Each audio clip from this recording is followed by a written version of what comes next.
Dear students, Assalamu alaikum and welcome to your social science class. Hope you're fine. Well, our today's lesson is the making of regional cultures. The making of regional cultures. One of the commonest ways of describing people in terms of the language they speak. One of the commonest ways of describing people is in terms of the language they speak. ज़बान की वजह से लोग पहचाने जाते हैं। ये इनको हम क्लासिफाई कर सकते हैं, मसलन तामिल, उड़िया, पंजाबी, गुजराती, कश्मीरी। तो ये ज़ुबान, वो जो लोग ज़ुबान बोलते हैं, तो इस ज़ुबान की वजह से, लैंग्वेज की वजह से हम इनको डिस्क्राइब करते हैं। We describe people in terms of the language they speak.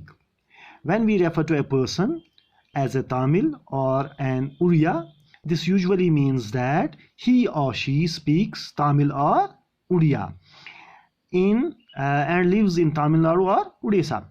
So that's understood. We also tend to associate each region with distinctive kinds of food, clothes, poetry, dance, music, and painting. Sometimes we take these identities for granted and assume that they have existed from time immemorial. However, the frontiers separating regions have evolved over time and in fact are still changing.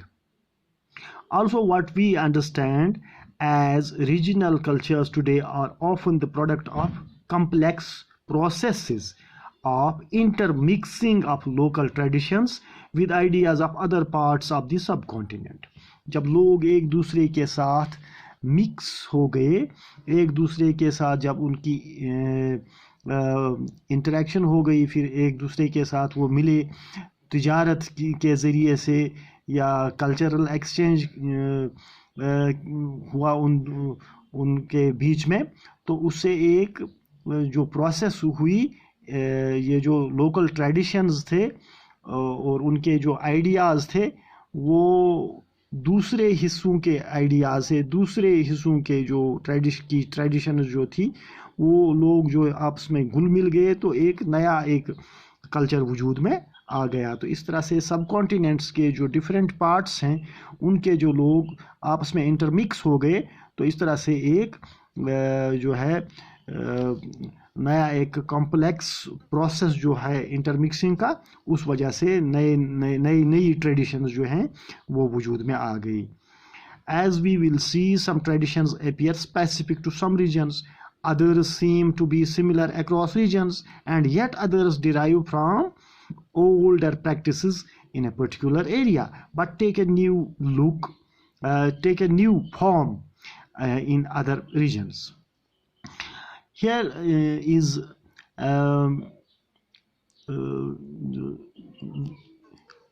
light has been thrown on the Chiras and the development of Malayalam. Let us see what it says. Let's begin by looking at an example of the connection between language and region. Language और region के बीच में क्या ताल्लुक होता है, क्या connection होता है।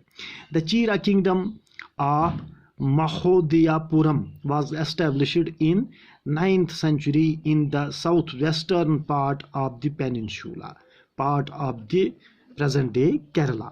ये जो आज का केरला है साउथ इंडिया में, तो उसका जो पेनिनसुला पार्ट है, वहाँ महोदियापुरम के मकाम पर एक किंगडम एस्टैब्लिश की गई, चीरा kingdom.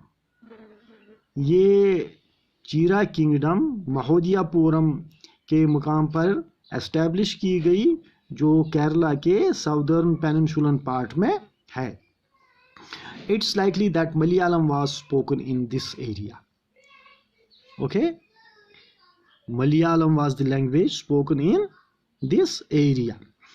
The rulers introduced Malayalam language and script in their inscriptions. उनकी जो सरकारी जो ऑफिशियल लैंग्वेज थी उसमें उन्होंने स्क्रिप्ट जो इंट्रोड्यूस किया उन्होंने वो कौन सा किया, मलयालम लैंग्वेज का script.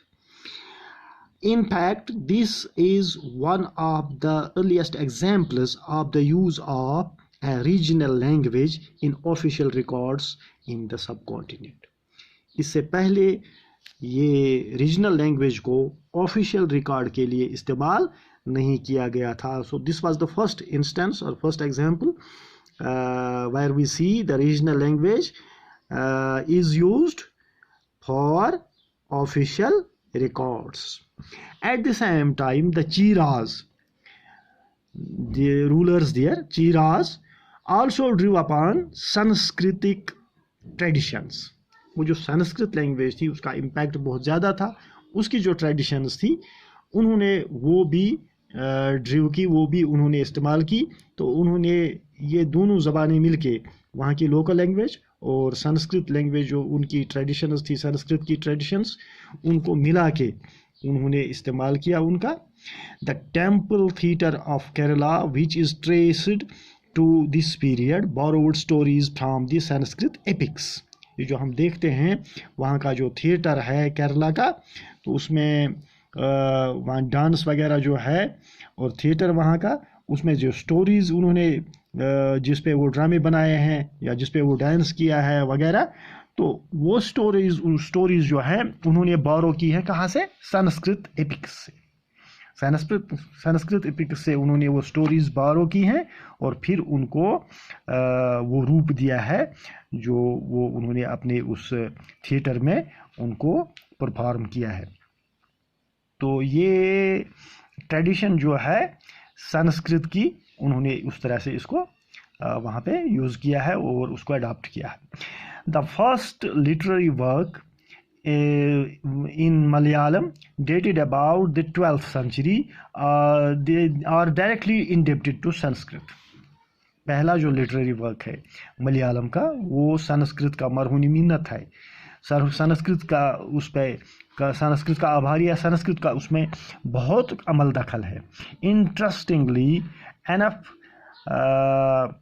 a 14th century text, the Lila Tilakam, dealing with grammar and poetics, was composed in Manipravalam, literary diamonds and corals, referring to the two languages, Sanskrit and the regional language. तो एक किताब लिखी गई है वहाँ पे, उसका नाम है, उसका टाइटल है लीला तिलकम.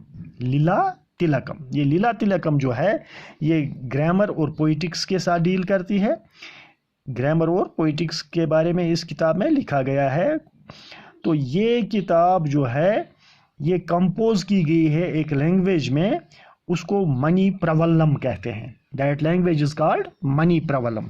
Money प्रवल्लम literally means diamonds and corals. Diamonds and corals, हीरे मोती कहते हैं इनको. इसका मतलब है मनी प्रवल्लम का मतलब. तो ये क्यों कहते हैं इसको मनी प्रवल्लम, क्यों कहते हैं डायमंड्स एंड कोरल्स क्यों कहते हैं?